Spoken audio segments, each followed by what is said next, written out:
L'écologie, ça c'est un sujet qui fait bien débat en ce moment. Des scientifiques nous ont averti que les émissions de gaz à effet de serre doivent plafonner dans les 3 prochaines années, au plus tard, pour conserver notre monde vivable. Bon, ça on va pas se mentir, c'est un peu inquiétant. Maintenant peut-être que, tout comme cet abonné, vous vous êtes déjà demandé, mais comment les habitants de Coruscant font-ils pour vivre sur une planète pareille? Vous imaginez les émissions de gaz à effet de serre ou les besoins énergétiques? Eh bien figurez-vous qu'il y a une raison pour chacun de ces cas.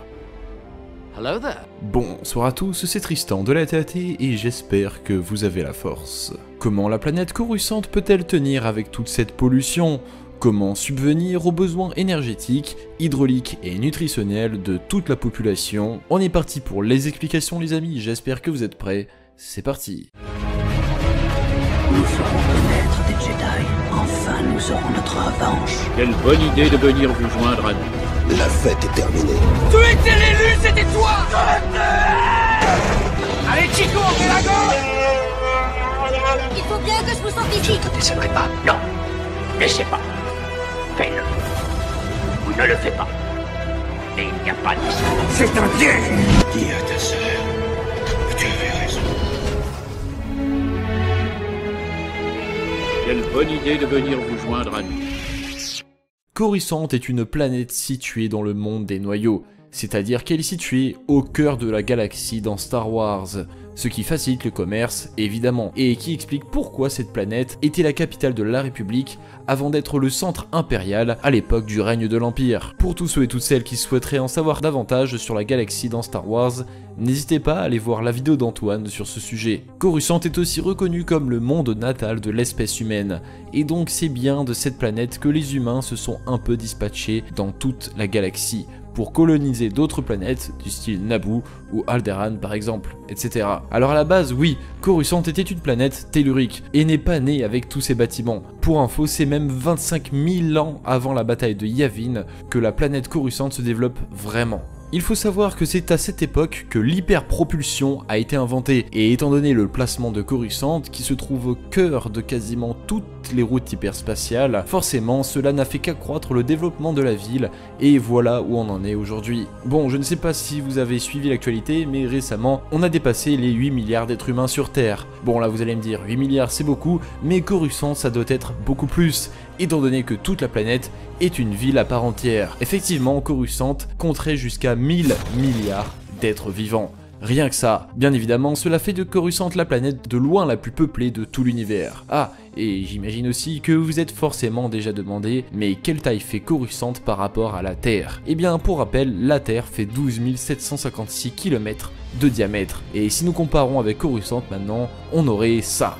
Non, je déconne. En fait, elle fait quasiment la même taille que la Terre. Elle est même un chouïa plus petite, avec ses 12 240 km de diamètre. Alors là, vous me direz, il y a vraiment 1000 milliards d'habitants sur une planète plus petite que la Terre, sachant qu'en plus, certes, il n'y a que de la ville, mais il y a aussi plein d'endroits consacrés aux usines, etc. Ce qui réduit encore plus la place pour la population. Et bien, c'est là où Coruscant est bien fait quand même, parce que c'est une planète qui contient environ 5000 niveaux inférieurs. Donc de la place, il y en a, c'est pas le problème. Coruscant n'est naturellement pas une planète idéale pour l'humanité. Il faut dire que cette planète se situe à plus de 200 millions de kilomètres de son étoile, qui se nomme Coruscant Prime. Donc inutile de vous dire qu'il fait très froid. Pour vous donner une petite idée, la Terre se situe à 150 millions de kilomètres du Soleil. Bon, après il y a aussi le diamètre de l'étoile à prendre en compte, etc. Mais quand même 200 millions de kilomètres, ça reste beaucoup. Pour remédier à ça, les humains décident de mettre en orbite de très gros miroirs, dont certains qui peuvent faire la taille de la Chine carrément, reflétant les effets lumineux et chauffants provenant de Coruscant Prime.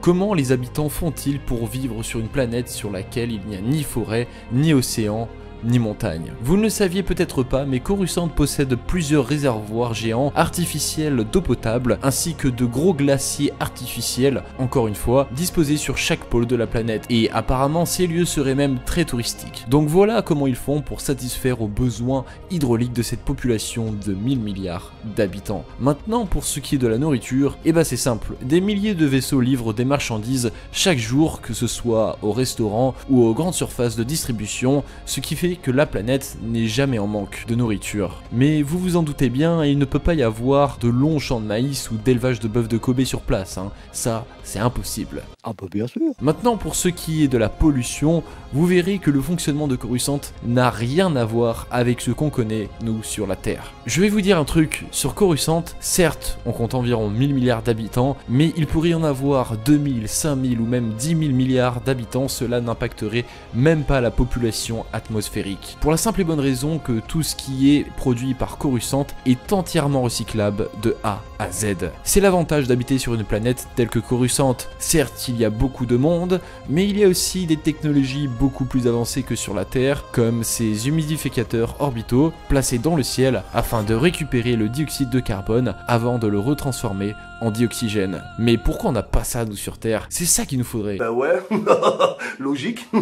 Bon, maintenant il y a encore un point qu'on n'a pas éclairci. Vous avez certainement déjà entendu parler de quelques problèmes énergétiques en ce moment. Vous savez comme quoi cet hiver ça va être un peu la galère pour subvenir aux besoins énergétiques de 66 millions de Français, notamment à cause d'une guerre en Ukraine. Bah eux ils sont 1000 milliards et en guerre contre toute une armée séparatiste. Mais peu importe, puisqu'ils sont clairement indépendants et qu'ils produisent eux-mêmes leur énergie pour toute la planète grâce à des centaines et des centaines de kilomètres d'usines réparties sur différents quartiers. C'est l'équivalent des centrales nucléaires, hein, clairement. Sauf que nous, ce sont des secteurs avec entre 2 et 6 réacteurs nucléaires, donc rien à voir. Bref, on a l'eau, la nourriture, l'énergie, le recyclage, qu'est-ce qui manquerait pour faire de Coruscant un monde durable? À ce niveau-là, c'est juste du luxe en fait. Pour tout ce qui est plutôt matériel, comme les vaisseaux, les droïdes, c'est exactement la même chose que pour l'énergie. Tout est produit en usine, dans des quartiers consacrés qu'à cette tâche. Parmi les plus populaires, on y retrouve The Works, une centrale connue dans toute la galaxie, et pour la petite anecdote, c'est à l'une de ces tours que Dooku rend visite à Palpatine à la fin de l'épisode 2 pour lui annoncer que la guerre des clones a enfin commencé.